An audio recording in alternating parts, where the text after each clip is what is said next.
violon. Les Français parlent aux Français. Veuillez écouter tout d'abord quelques messages personnels.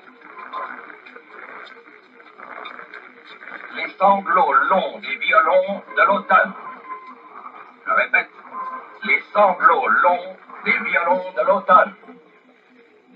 Tout d'abord, bonjour. Nous intervenons aujourd'hui à Rochefort-Sanson, donc dans le cadre d'une manifestation afin de pouvoir avoir quelques subsides pour l'école de Rochefort-Sanson qui doit partir en vacances. Pourquoi vous êtes là aujourd'hui, spécialement à Rochefort-Sanson pour cette exposition qui rend hommage à la Seconde Guerre mondiale? Parce que c'est le CMJ qui l'a organisé et du coup on fait partie du CMJ, du coup on est venu. Ils nous ont donc demandé, nous à notre association qui s'appelle MCM 1944, Mémoire civile et militaire, d'intervenir de manière à pouvoir produire donc d'une part une petite exposition qui permettrait donc d'attirer du monde et puis également de produire ces quelques véhicules de manière à pouvoir attirer un peu de peuple à nouveau donc dans le cadre de cette exposition. Alors l'association MCM 44 elle a pour vocation à la base de perpétuer la mémoire de la 3e division US. Division US qui est venue pour la première fois en France dans le cadre de la Première Guerre mondiale.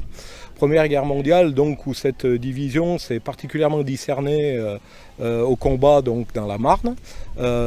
Division qui fut tellement appréciée des Français qu'ils la surnommèrent donc le Roc de la Marne. Et les Américains donc eux en reconnaissance prirent donc une devise française pour leur unité qui est « Nous resterons là ». Donc déjà, c'est dès que je te parle, c'est oui sergent. Oui sergent. Vous avez entendu quelque chose? Non. Tiens, oui sergent. Oui sergent. Voilà. Donc tu dois faire le parcours en moins de 2 minutes. Oui sergent. J'ai rien entendu. Oui sergent. C'est qui le plus beau? Oui, c'est toi sergent. Voilà, c'est bien, il a compris. 3, 2, 1. Les Américains ayant promis en cas de nouveau conflit de revenir aider donc les Français, ils le firent effectivement à l'occasion du débarquement en Provence le 15 août 1944. Et donc ils remontèrent l'intégralité de la vallée du Rhône pour aller donc jusqu'au Nid d'Aigle en Allemagne. Voilà.